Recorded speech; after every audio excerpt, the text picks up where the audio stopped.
Alam naman po natin na hindi po biro ang pagiging isang nanay sa loob po ng tahanan.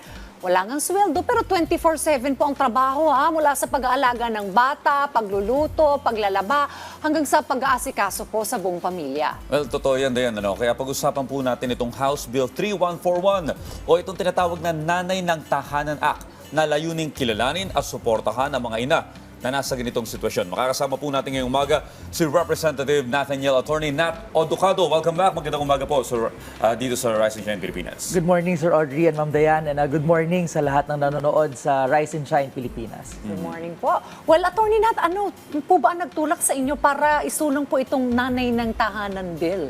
Well, I grew up in a community kasi, Ma'am Dayan, na maraming nanay sa bahay lang, tapos napabigat ng trabahong ginagawa nila. Nakita ko po yun. Tapos nung inaaral ko po itong problem or issue na to, nakita ko sa isang study ng Oxfam na 20 to 30% of our GDP is driven by unpaid care work, which is ang ginagawa ng mga nanay natin. But the problem is we don't recognize and we don't give them any form of support. So this is why nung inaaral ko yung batas, I think it's high time that we build a strong economy by looking at the good foundation of helping our nanay sa tahanan. Nako, maraming matutuwang mga nanay dito sa Pilipinas. Pero alam naman po natin, hindi biro yung pagiging nanay sa loob ng tahanan. Sila yung sumasalo talaga ng problema ng pamilya. Gayunpaman, ang proposed dito 1,500 pesos sa bawat nanay. So, paano po kayo nag-come up sa ganitong halaga? Well, nung tinignan natin, in-assess din natin yung capability ng budget ng bansa, no? Kasi hindi naman pwedeng lahat na lang ibigay kasi sinasabi nga nila, pag puro bigay ka na lang, baka maging tamad yung tao. So nung nakita namin, 1,500 is enough to help them cross the bridge. Kumbaga matapos lang yung pag-aaral ng foundational ng bata. And 1,500 is malaking tulong in terms of pangbili ng basic necessities like gatas, diapers, etc. Especially na may problem tayo sa 12 and below when it comes to literacy rate, stunting, and more importantly, yung dropout rate ng mga bata. So ito po ay 1,500 Kada buwan po. Kada buwan? 18,000 per year po. Okay. So, on your estimate, mga ganong budget ang kakailanganin dito, Attorney Nat? Approximately mga 3 to 4 billion maximum po. Okay, that's a year. That's a year po. Okay. So, paano po ito magko-complement doon naman sa 4-piece? Kasi meron na po tayong 4-piece, sir. Well, essentially po si 4-piece is a conditional cash transfer na may requirement on health and pag-aaral ng bata. Itong amin naman po is more focused doon sa unpaid work services na ginagawa ng mga nanay natin. Kumbaga, nire-recognize natin na finally, yung ginagawa nyo deserve some recognition and deserve some sort of compensation.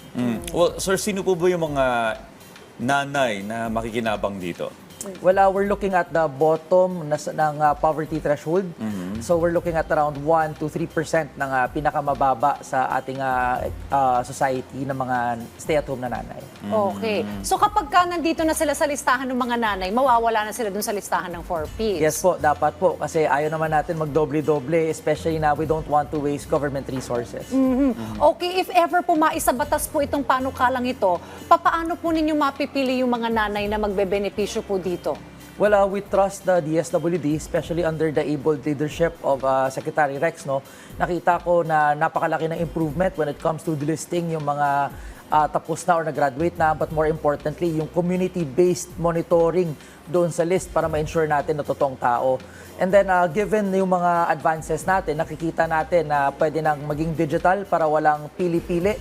But more importantly, hindi ghost yung mga makakatanggap ng benepisyo galing dito sa panukalang ito. Oo, yung listahan ng pinaka-importante Yun dyan, na nga mamaya may mailagay. Well, dito sa ating bansa, mataas pa rin yung datos ng teenage pregnancy. No? Ang bata-bata, Nanay na. nagiging nanay na. No? Sila po ba'y pasok dito? At ano po yung kailangan para makapag-apply sila?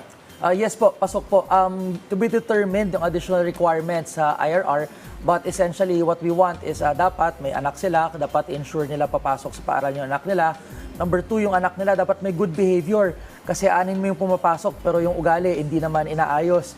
And call yun for accountability for parents to take care of their children. And then number 3, mag-attend sila ng mga barangay seminars on improving their parental obligations and responsibilities.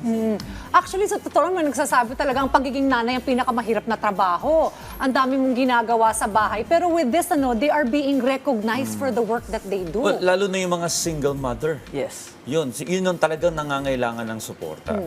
Malaking bagay na rin kahit paano itong tulong na to kung maisa sa batas. Nang maiba naman po tayo, Attorney Nat. Kasi I understand tomorrow ay yung pagdinig na rin ng Infracom sa Kamara. And you will be there. Ano po ang update dito, sir? Opo, we will tackle po bukas yung issues ng flood control.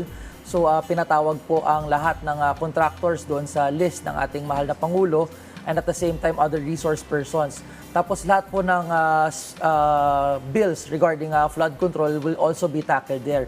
So we expect a very intensive and comprehensive meetings or hearings tomorrow po sa Congress. Well, Congressman, ano po ang end goal dito sa may hearing na ito? At saka, or any suggestion also with regard with this issue? Well, this is actually an oversight function ng Congress. Titignan natin saan yung naging gap, saan yung naging problema para makagpasa ng batas ng maayos ang Congress. But at the same time, I gave a privileged speech on the matter, calling for a Presidential Flood Management Commission na yun po yung mag-synchronize ng fragmented actions ng different agencies when it comes to flood infrastructure, flood planning, and data analysis. Importante po kasi na isang department na lang para walang turuan. And at the same time, yung budget natin, nakikita natin kung saan papunta. Hindi yung biglaan lang may isip sila, biglang gagawa ng proyekto. I understand the President also meron ng ginawa ng independent commission to check also itong mga maanomalya, mga flood control projects. Isipin mo na lang dahil sa tindi ng dinadanas nating baha, taon-taon, kailangan na ng flood commission.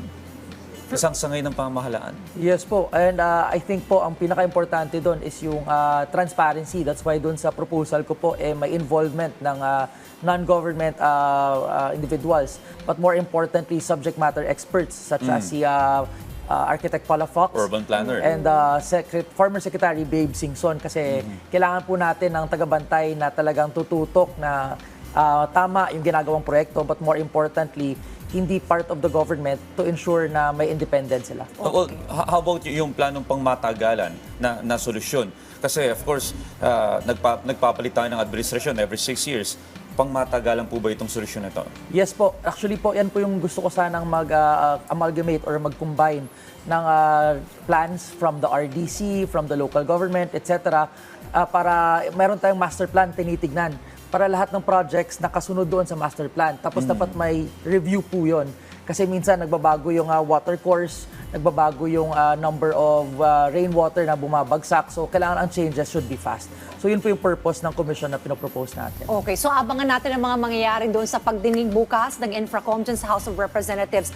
At syempre, we look forward kung ano magiging status rin itong nanay ng tahanan bill na makatutulong po sa ating pong mga ilaw ng tahanan. Thank you very much for joining us here again sa RSP, si Representative Nathaniel Attorney Nat Odocado. Maraming salamat, sir. Thank you, Ma'am Dayan. Thank you, Ma'am Sir Audrey.